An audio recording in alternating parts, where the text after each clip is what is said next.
Bom dia! E como vocês viram aí no título do vídeo de hoje, pedir demissão.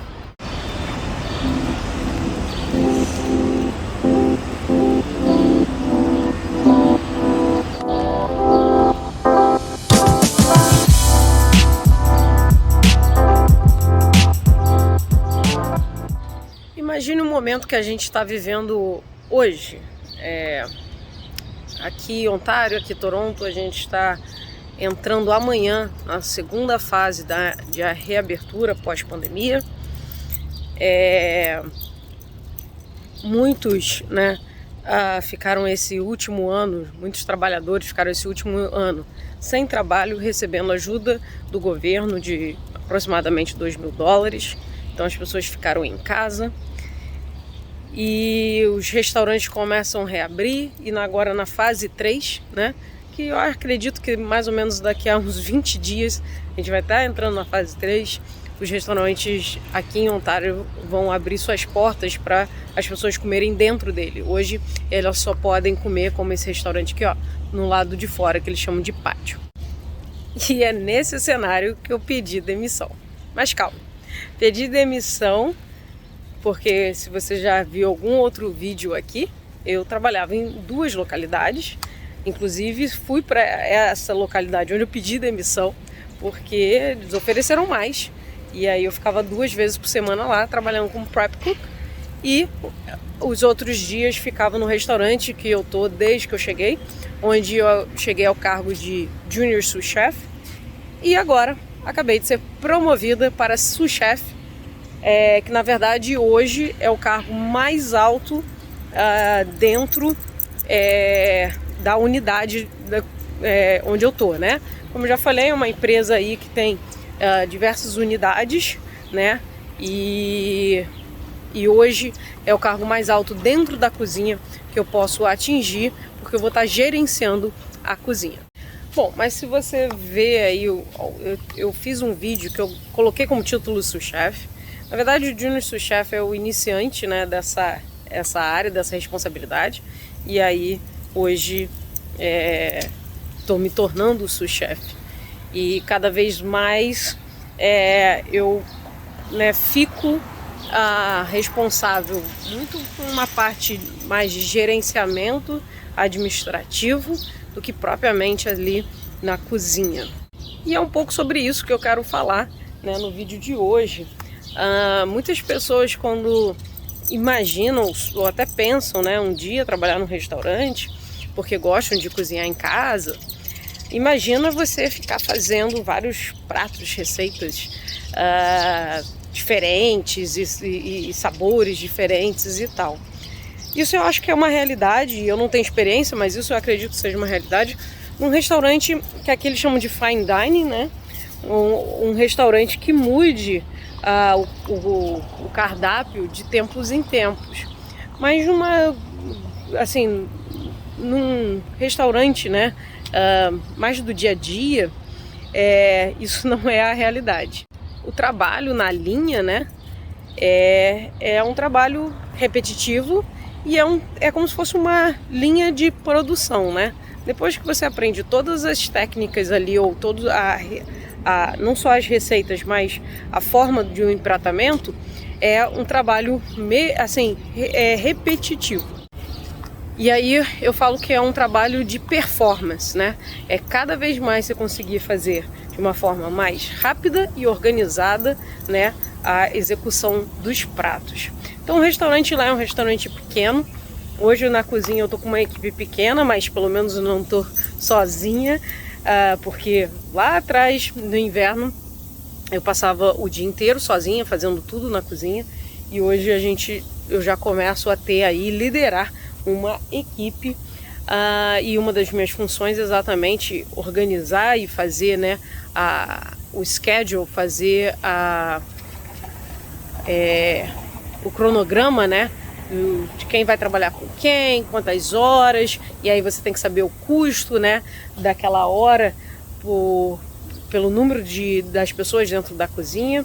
Enfim, começa a ser vai ser o meu próximo desafio, será esse. E também toda a parte de inventário, toda a parte de compra, custo, isso também vai estar sobre minha responsabilidade.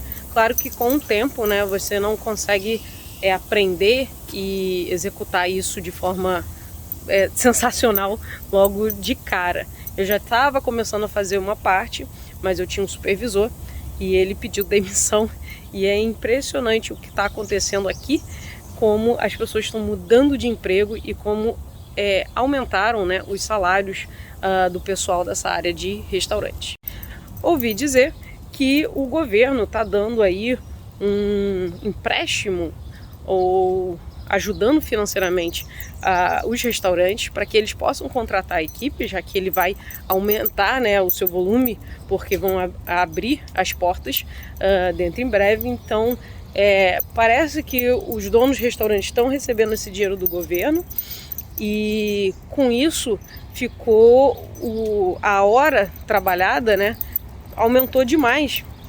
Então o que às vezes a pessoa ganhava um salário mínimo, hoje já está ganhando mais. Eu já vi emprego para dishwasher, né, lavador de pratos, a $18 a hora. Aonde isso vai dar, eu não sei, para ser bem sincera, mas o verão sempre foi um momento bem movimentado, né?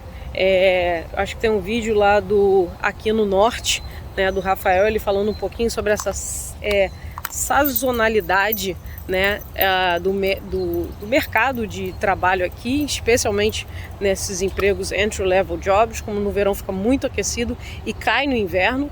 E restaurante ainda tem um certo movimento quando chega perto do Natal, mas tem essa oscilação aí durante o ano. E onde eu me vejo, né, profissionalmente? Bom, primeiro que eu recebi a proposta com aumento salarial e garantias de horas, porque o que acontece muito nessa área é que às vezes você é escalado, mas se o movimento estiver fraco, eles simplesmente te cortam, ou te colocam no schedule como BD, Business Demand, ou seja, tem trabalho, você tá lá, se não tem, você sai. E eu fico, é muito difícil você fazer se organizar financeiramente, né, no seu orçamento mensal, quando você não sabe quanto que você vai receber, porque se não tiver trabalho, você é cortado e você obviamente vai receber menos por isso. E aí, com esse novo cargo, elas na verdade querem que eu fique enfurnada lá. Uma coisa que depois que eu passar de 44 horas semanais, eu acabo recebendo hora extra. Eu até cheguei, né, a cogitar se seria uma coisa de banco de dados, mas ela negou, falou que não, ela prefere pagar hora extra por conta disso. Então está se prevendo sim que eu trabalho bastante horas lá. A nossa equipe está reduzida, a gente está precisando de mais gente, então está uma procura aí por pessoas para trabalhar na cozinha, inclusive também na frente, né, o que a gente chama de front da house, que é o trabalho de garçonete. Em outros restaurantes também tem a figura do busser, né, que é o assistente do garçom. Então o mercado nesse momento está bem aquecido. E eu estou usando essa oportunidade para aprender, para ter esse novo desafio, aprender. O trabalho na cozinha ele é muito pesado, né? Não é fácil, e eu sei que aceitando essa proposta eu vou ter aí assim, até me acostumar com essa nova função. Eu sei que vão ser dias aí bem estressantes, porque é um local estressante. Não me vejo fazendo isso por muitos e muito tempo.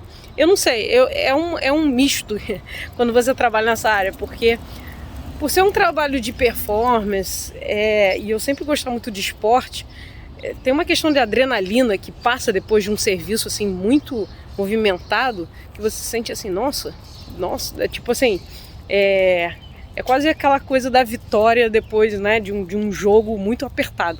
Esse é o que passa na sua cabeça depois de um dia bem movimentado no restaurante que finalmente acabou, venci o dia.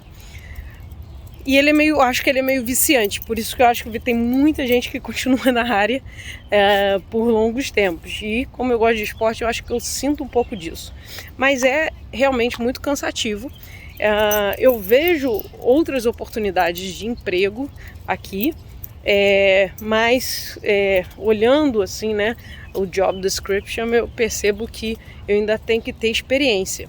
Lembrando que eu sou uma recém-formada aqui na minha história do Canadá, apesar de já estar com 36 anos, eu me formei agora em agosto, ou seja, eu não tenho nem um ano aí de formada e saí, né, da posição de cozinheira, e lá eram 3 níveis, eu estava como second cook, subi para first cook, junior sous chef e agora sous chef. E como na procura de emprego, no seu resume, né, no seu currículo, tudo é você contar a sua história profissional, eu acredito que eu vou estar agregando nesse momento, eu estar recebendo esse novo desafio e contar essa história, né, que com um ano de formada, apesar de eu trabalhar nesse restaurante desde que eu cheguei aqui, enquanto eu estava, né, no college, contar essa trajetória de crescimento, de ascensão e também de conhecer, né, essa outra parte, né, da cozinha, que é a parte de gerenciar pessoas, gerenciamento, né, de todo o produto, de compras. Então eu acredito que isso daí vai agregar na minha vida profissional no futuro. E muitos perguntam, né, dá para viver no Canadá e se custear, né, como cozinheira? Sim, dá. A gente sabe, né, se você fizer aí todos os cálculos de quanto é o custo de vida aqui, mesmo em Toronto, e aí você vendo, né, o quanto que você tiraria como salário mínimo, você conseguiria sim. Quando vem casal, eu acho que é mais fácil, porque aí são 2 pessoas, né? Porque quando você é solteiro, você estaria morando aí com um roommate, dividindo, você provavelmente alugaria um quarto, mas quando você está em casal, aí você está dividindo com uma outra pessoa, já é o seu roommate mesmo de vida, você está dividindo todos esses custos, mas sim, você conseguiria. Mas o meu conselho não fique pensando em só receber um salário mínimo. Almeje e cresça e faça por onde você crescer. Quais são os fatores que eu acho que fizeram eu chegar a essa promoção? Primeiro, tempo de casa. Então eu estou nesse restaurante desde que eu cheguei, então já conheço o restaurante, né, por muito tempo. Quando eu fui chamada porque elas chegaram a fechar por alguns meses no início do Covid, e eu fui uma das primeiras a ser chamadas. Fui para uma outra área, fui até para uma outra localidade delas, então mostrei que eu estava aqui para fazer, né, o necessário. Trabalhei muito perto das donas, então elas conheceram o meu trabalho. Acredito a maturidade. É muito normal nessa área as pessoas ficarem pulando, né, de restaurante para restaurante.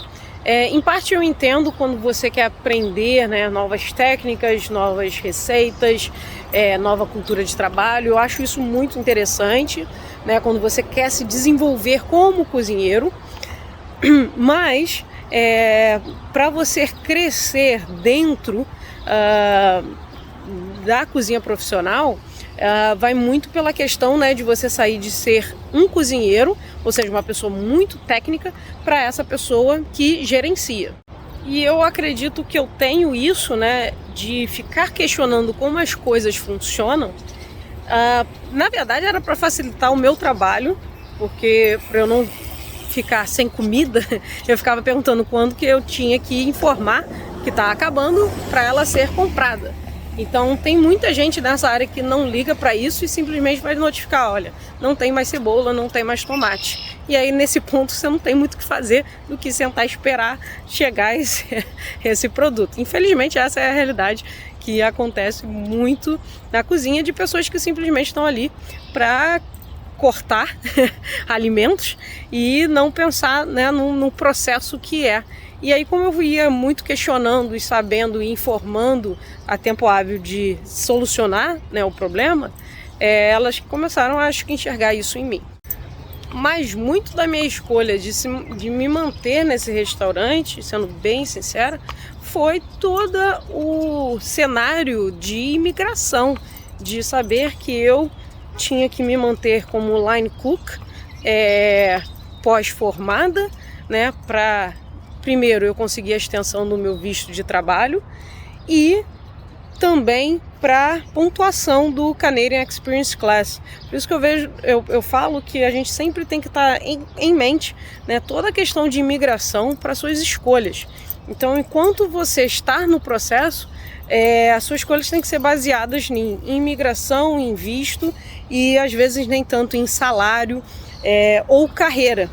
Se você quiser seguir na carreira, aí sim, pós você estar com PR e tal, e você corre atrás disso. Então, por muito tempo, hoje, né, eu estou sendo valorizada financeiramente pela posição onde agora eu vou começar, né, a trabalhar, mas por muito tempo o meu salário foi o mínimo,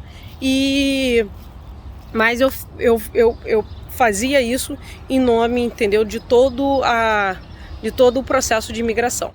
E quando eu falo que a questão financeira pesa muito nesse processo todo, é que obviamente a gente fez isso porque a gente podia, né, abrir mão às vezes de procurar um salário maior, de eu procurar um salário maior, para me assegurar em todo o processo. Então eu sempre falo que a base desse processo todo é financeiro e o inglês, que também eu me destaco porque o inglês, por exemplo, da outra cozinheira que trabalha lá, ela é bem reduzido, então ficaria muito difícil uma pessoa com inglês reduzido ter um cargo mais de gerência. Então é isso, pessoal. Venho depois contando mais novidades assim que eu realmente começar. Aqui é de praxe você dar 2 semanas, né, para o seu antigo empregador, 2 semanas que você vai trabalhar lá, recebendo e tudo mais. Mas então eu dei o que eles chamam de 2-week notice, né, que para eles terem tempo hábil de achar mais alguma pessoa. Então hoje é o meu primeiro dia lá agora no antigo trabalho, né, cumprindo essas 2 semanas aí e depois ficando full time lá no restaurante. E eu venho, obviamente, compartilhar toda essa mudança e essa saga aí, né, e agora neste novo cargo. Beleza? Até o próximo vídeo. Tchau!